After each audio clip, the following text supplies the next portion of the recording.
Okay, everyone. I've met one of my friends again. As you know, Anonymous knows me. Yeah. So, Anonymous, you're here today with the anti-ACTA, anti-TPP movement here. Yes. First question we'd like to know is, since we have you here on the spot and you've agreed to talk, the roots of Anonymous in Japan and how you came to have a relationship with our glorious nation.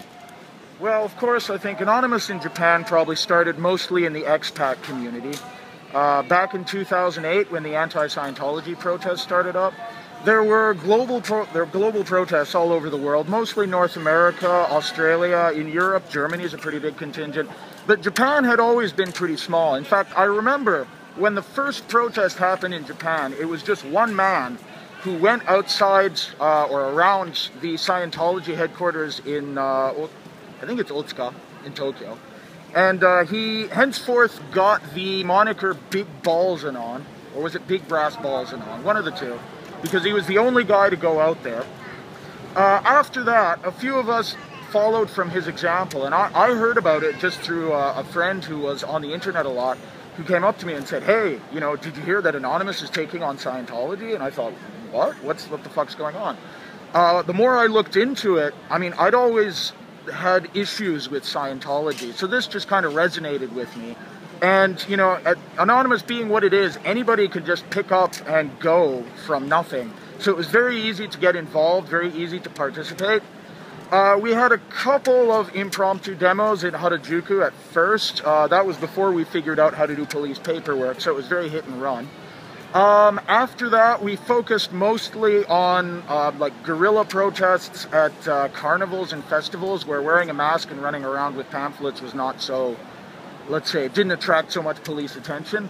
And then we migrated to the comic markets, the comic-hettes, and we fairly regularly have a circle, Anonymous Comics, also Chinology is the name of the circle, where we distribute bilingual and sometimes trilingual comics about and against Scientology. So that's where we started out.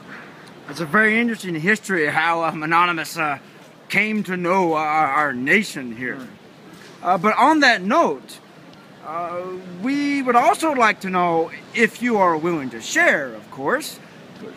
We know Anonymous, you know, we have to respect you, of course. Well, we appreciate it. We would like to know, all the viewers here, when did native Nihonjin start to get involved? At what point? What did inspire them to join in?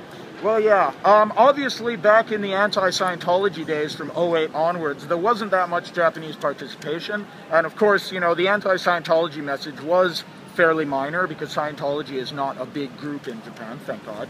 But I think the first time Anon popped onto the Japanese pop culture radar was during the Sony hack. Whether or not Anonymous was correctly attributed to that hack remains to be seen. But after the PSN was taken down, Anonymous became a name on the Japanese internet. People knew about it, and that's when it started to take off. But the first time we truly got Japanese Anons, the Nihonjin, to join us was during the initial Op Japan, which personally I was not involved in, but I heard about it when it started. When the DDoS attacks happened against several government sites, and when they opened up their IRC channel to, you know, anybody to join in, and it very quickly became chaos when a bunch of Japanese users with no ability to type or speak in English just popped into the IRC channel. Chaos erupted. People got like booted and banned all over the place before they finally set up a special Japanese-only channel. And that's when bilingual IRC users started communicating back and forth between, you know, Anonymous from IRC, the outside of Japan Anonymous, and Japanese users who started to pile into the channel. Everybody was expecting it to be an antagonistic relationship, so everybody was extremely surprised when the bilingual Japanese users started helping the two sides communicate, and they quickly merged together to form what happened after Op Japan, which was Operation Anonymous Cleaning Services.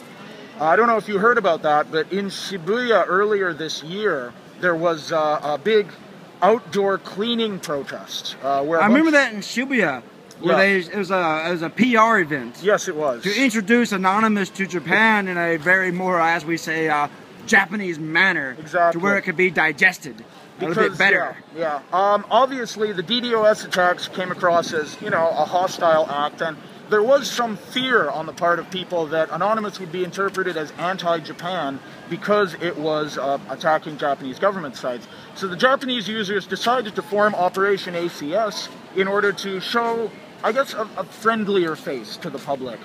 The idea was a peaceful legal protest where people gather and roam the streets picking up garbage for the good of the community while simultaneously protesting against the download law at first. ACTA and TPP also got joined onto that later on.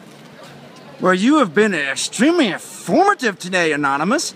Not typical your style with us. So here in the Ghost Letters Report, we appreciate that. You've been very forthcoming today, which we, of course, we deeply appreciate, Anonymous, and we hope that you continue that. As you know, information is free. So Anonymous, we do want to get one more thing out of the way here, because you've pretty much said everything that the viewers were hoped to hear today. What is Anonymous's current involvement in the resistance in Japan to TPP and ACTA right now? Well, of course, this is an extension of our mandate that the internet and information should be free. Of course, even before the Scientology protest started, Anonymous was very keen on internet freedom. And the whole reason that we protested Scientology in the first place was because they demanded to remove the Tom Cruise video, the infamous video, from YouTube. It was that initial act of censorship that brought Anonymous out in force. And because of that, we've always been anti-censorship. Now, of course, opposition to ACTA was very big in the EU, not as much in America, unfortunately. But in Japan, after Op Japan kicked off and after Op ACS kicked off, a bunch of Japanese people decided to join forces with Anon and to protest against similar internet censorship with TPP and ACTA. So this is really just an extension of what Anonymous has always been about. Well, Anonymous, we appreciate you willing to speak to us today. And we hope that we have future encounters. This is the second encounter you've had with the Ghost Letters Report. Hopefully there will be less kidnapping this time. Yes, maybe next time, that doesn't have to happen. That black eye really hurt.